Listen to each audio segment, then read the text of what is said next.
이재명 지사가 참 말이 많습니다. 본인이 봉고파직이니 위리안치니 하면서 자신이 왕이라도 됐냐 언급하는데 이재명 지사가 지금까지 자기 돈인 양 선심 쓰듯이 풀었던 재난지원금은 만백성의 피였고 본인이 설계자라고 떠들던 화천대유의 이익금은 성남시민의 기름이었습니다.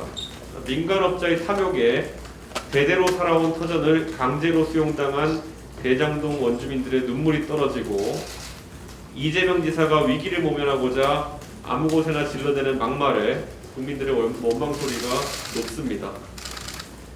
이렇듯 왕놀이하고 있는 이재명 지사의 가면을 확 찍고 나니 변학도가 보입니다.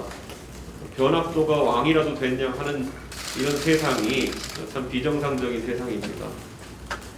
본인 스스로 대장동 사업을 설계했다며 성남시장 재직 시절 최대 치적이라고 자랑하셨습니다. 그러나 이제 얽히고 설킨 썩은 카르텔이 하나둘씩 드러나며 대한민국 개발 역사상 최대의 비리로 기록되려고 하니 본인이 몸통이 아니라며 발뺌하시는 것입니까? 성남시가 행정적으로 뒷배를 봐주고 자금은 대기업에서 쉽게 끌어다 대고 금싸라기 땅에 사업하는 땅짓고 헤엄치는 찬스는 누가 결제하고 승인해서 만들어준 겁니까? 과거 이명박 대통령은 본인이 BBK를 설립했다는 이야기를 한 동영상을 근거로 13년간 특검과 수사를 반복했습니다. 그리고 그 당시 야당이었던 민주당은 특검도 관철시켰고 집권 이후에는 더더욱 강도 높은 수사를 통해서 전직 대통령에게 법적 책임을 지웠습니다. 대장동 설계를 본인이 했다는 이재명 지사의 이야기는 특검과 더 체계적이고 강한 수사의 근거가 되기에 충분하지 않겠습니까?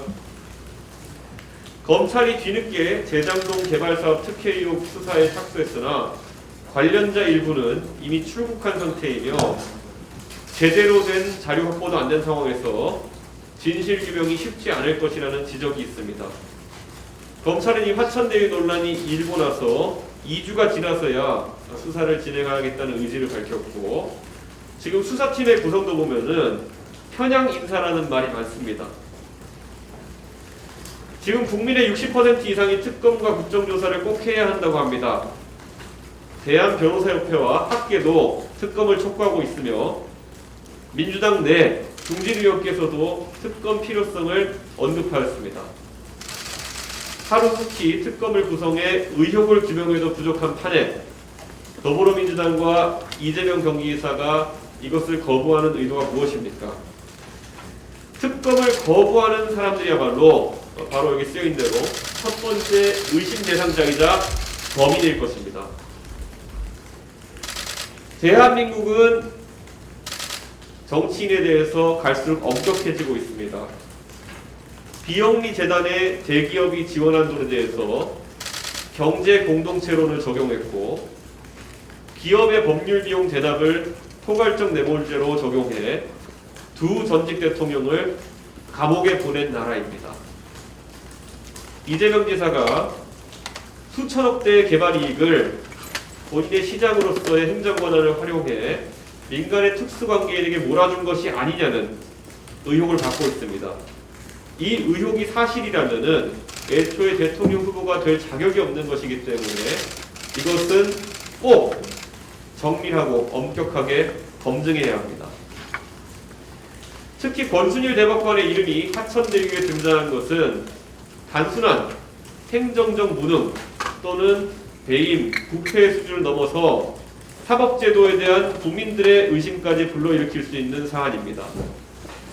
이재명 지사가 오늘날 왕놀이할 수 있는 이유는 바로 권순일 대법관이 이재명 지사에게 마지막 순간에 면죄부를 주었기 때문입니다. 권순일 대법관은 TV토론회에서 적극적 허위사실을 표명한 것이 아니라면 허위사실 공표죄로 처벌할 수 없다는 논리를 만들어 2심 유죄로 정치 인생의 낭떠러지에서 이미 반쯤 넘어가 있던 이재명 지사의 판을 당겨서 살려내었습니다. 그런 특별한 인연을 가진 인사가 화천대유의 고액장료를 받고 자문을 한 것부터가 매우 이례적이고 의심이 가는 상황입니다. 특히 권순일 대법관이 만든 이 논리는 이재명 전용 원포인트 논리가 아니었나 하는 의심을 사고 있습니다. 왜냐하면 최근 우리 당 오세훈 시장에 대한 경찰의 수사에서는 그 법리가 적용되지 않았기 때문입니다.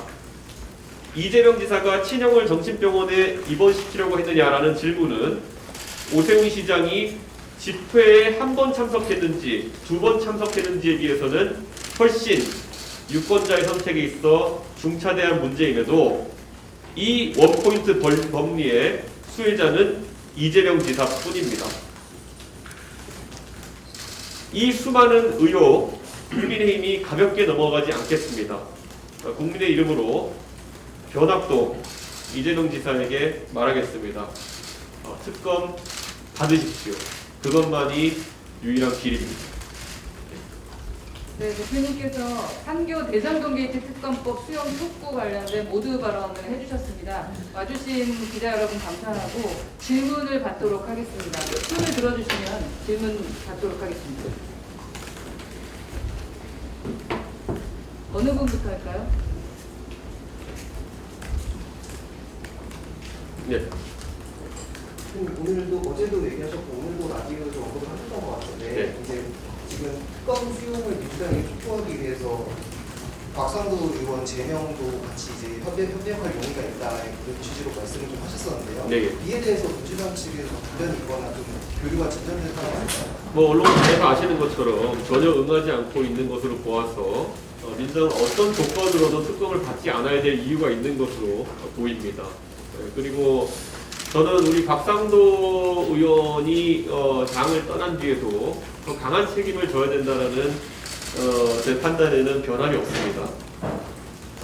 그리고 박상도 의원에 대해서 저희가 더 강한 책임을 묻는다고 한다면은 지금까지 민주당에서는 이상식 의원의 건이나 아니면 윤미향 의원의 건 등에 대해 가지고 굉장히 미온적으로 언급했던 것과 대조될 것이다 저는 이렇게 보고 있습니다.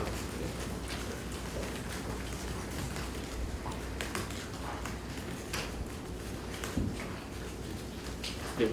안녕하세요. 연합뉴스TV 서영석입니다. 그 50억 클럽 관련해가지고 명단이 있어요. 그게 국민의힘 인사냐, 뭐 민주당 인사냐 말이 많은 것 같아요. 법조계 인사냐라는 말도 있고 혹시 둘 다 있는 건 아닌지 국민의힘에서 자체적으로 좀 살펴보고 계신 부분은 없는지 궁금합니다. 제가 봤던 사설 정보지의 내용은 4명이 포함된 명단이었고 그 안에 언론에 이미 이름이 회자되고 있던 분들의 이름도 있었습니다.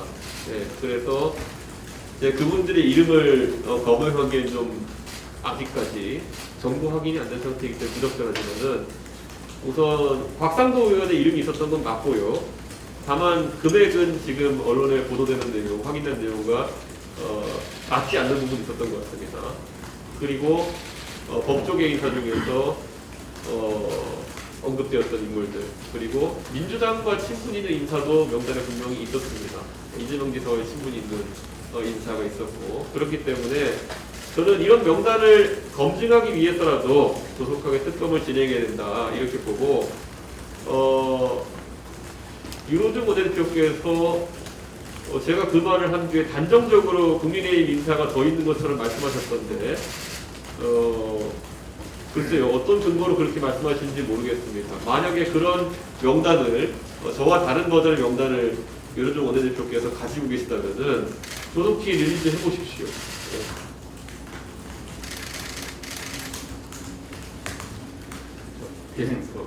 어제 이제 그 연희동집 보도가 나오면서 오늘은 또 민주당이 현장을 방문해서 뭘 한다는데 그 어제 대표님 그 의혹이 어떤 지점에 있는지 뭐 모르겠다면서 의구심도 좀 표하셨잖아요. 그럼 대표님도 그걸 우연으로 보시는 건지 궁금합니다. 원래 상당히 이런 그 일들은 우연이라고 믿기 어렵기 때문에 이슈화를 보통 시키는 것이겠죠. 하지만 그런 것에 대해 가지고 의혹 또는 이제 뭐 책임을 지연 단계로 올리기 위해서는 개연성을 만들어야 됩니다. 또는 실제로 어떤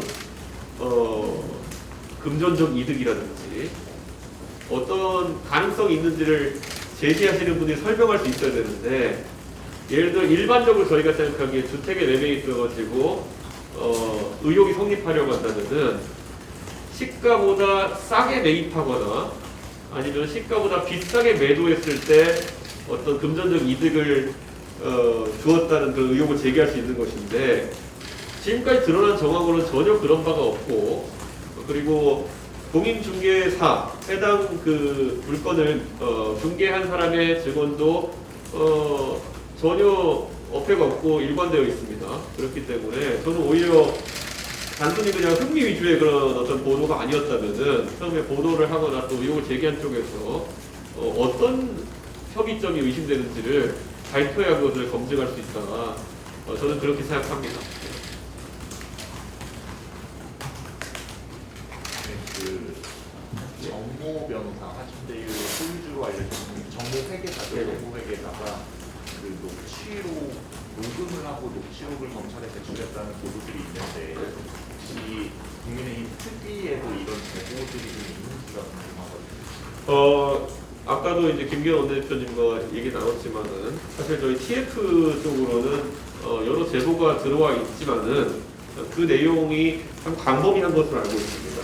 네, 그래서 대장동 개발 사업에 대한 불합리한 지점들에 대한 제보들을 포함해서 특정 인사에 대한 제보들도 들어오는 것으로 알고 있고, 그 아까 말했던 녹취록 관련해서는 저는 하루빨리 그 대화의 주체들이 누구인지가 빨리 확인이 되어야 저희가 추가적인 어떤 사실 확인을 할 수 있지 않을까 그런 생각을 하고, 추가로 어제 진행되었던 검찰의 압수수색이라 하면 언론에 익히 보도된 것처럼 압수수색 전날에 화천대유 측에서 밤새도록 뭔가 증거 인멸하는 정황까지 나타났던 만큼 저는 이거는 진실규명에 다가가는 어떤 압수수색이었다고 보기 어렵다. 그래서 검찰이 이런 의심받는 상황들을, 검찰이 이런 수사 진정성에 대한 의심을 받는 상황을 피하기 위해서라도 적극적인 수사에 나서야 된다. 안 그러면 특검에 대한 여론이 갈수록 더 강해지고 높아질 것이라는 것을 검찰은 알아야 된다고 봅니다. 그리고 이게 수사권 조정에 의해 가지고 지금 여러 주체들이 이 수사에 참여하고 있고, 오늘 저희 모두 발언에서 김재용 최고위원께서도 지적하셨던 것처럼 이게 핑퐁처럼 수사가 진행되어서는 안 된다라는 것이 저희 입장입니다. 지금 보면은 워낙 이 대장동 개발 관련한 협의점이 많기 때문에 다양한 주체가 지금 수사를 진행하고 있는 것으로 보이는데, 저는 이런 상황에서 이런 대형 수사를 지휘할 수 있는 지금까지 검증된 방법은 특검이다, 이렇게 생각하고 특검을 통해서 빨리 진실을 규명해야 한다 이렇게 봅니다. 예. 일단 대표님이 보시기에 민주당에서 특검을 거부하는 이유가 뭐라고 치는지 궁금하고요. 그리고 박상두 의원 재명권 관련해서 당내 여러 의견이 있다고 하셨어요. 혹시 당내에 지금 어떤 의견을 오가고 있는지 설명 부탁드리겠습니다. 예, 기본적으로 우선 박상도 의원 같은 경우에는 지금까지 그 대여투쟁에서 상당히 강한 의견을 많이 내셨던 그런 이력이 있습니다. 그렇기 때문에 아무래도 박상도 의원이 그런 어떤 지금까지 했던 그런 대여 전선에서의 공헌을 생각하시면서 개인적으로 안타까워하시는 의원들이 있는 것은 사실입니다.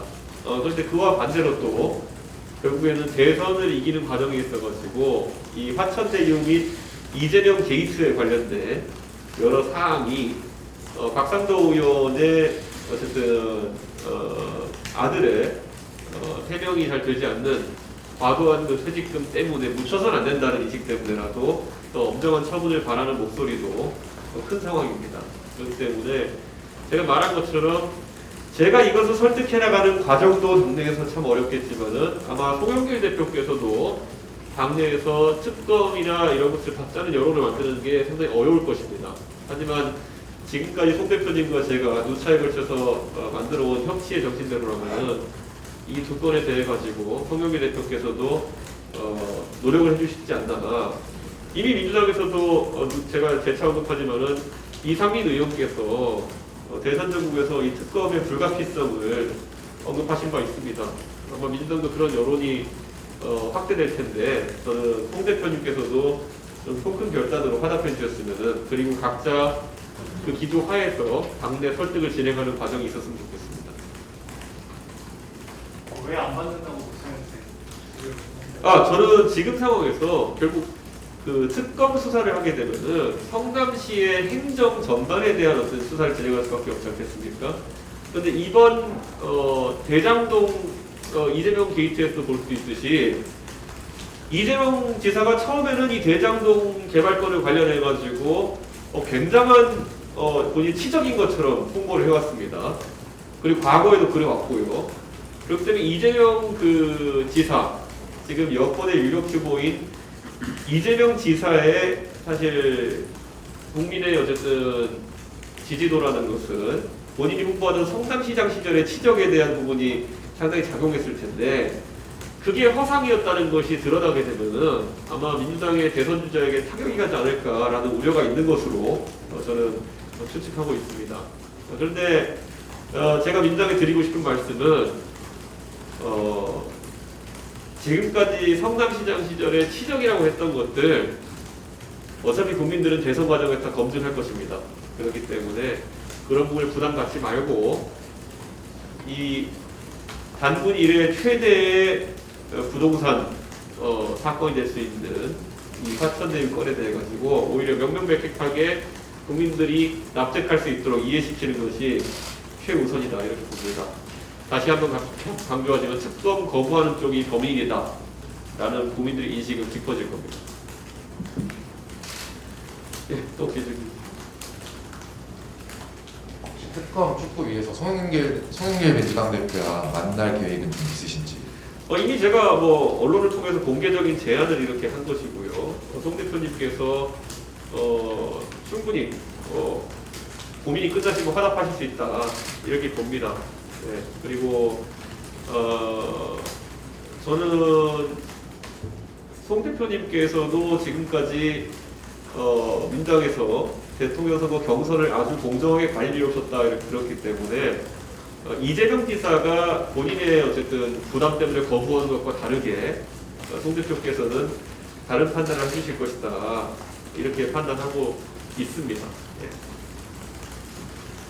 이게 자칫 민주당 내에서 특정 주자에 대한 옹호처럼 비춰지지 않을까 그런 모양새 나오지 않을까 이렇게 생각하고 그래서 송 대표님께서도 빠른 결단을 해주셨으면 저는 생각입니다. 당장 그 선거 관리의 중책을 맡고 계신 이상민 의원께서는 그 중립적인 관점에서 이 문제는 민주당의 대선 가도에 영향을 줄 수 있기 때문에 빨리 정리해야 된다는 취지로 그렇게 말씀하신 거 아니겠습니까? 만약 이상민 위원장께서 특정 주자를 기호하시려고 했다면 이상민 위원장께서도 그런 말씀 안 하셨을 겁니다. 그렇기 때문에 오히려 공정한 분들이라고 한다면은 이 제안에 대해서 거부할 이유가 없다 이렇게 생각합니다. 예. 현안사례를 하나 예. 여쭤보고 싶은데요. 언론중재법 관련해서 특위위원장 선정 어떻게 할 건지 그리고 또 언론중재법 외에 1인 유튜버 등 다른 이슈도 함께 다룰 건지 궁금합니다. 저는 언론중재법 같은 경우에는 제가 이번 미국 가서도 미국 조야의 관계자들과 이야기를 했지만은 국제사회 규범과 반대되는 방향으로 이 법을 추진했기 때문에 당연히 민주당이 이제 접을 수밖에 없는 어떤 사필 규정의 국면이 온 것이고요.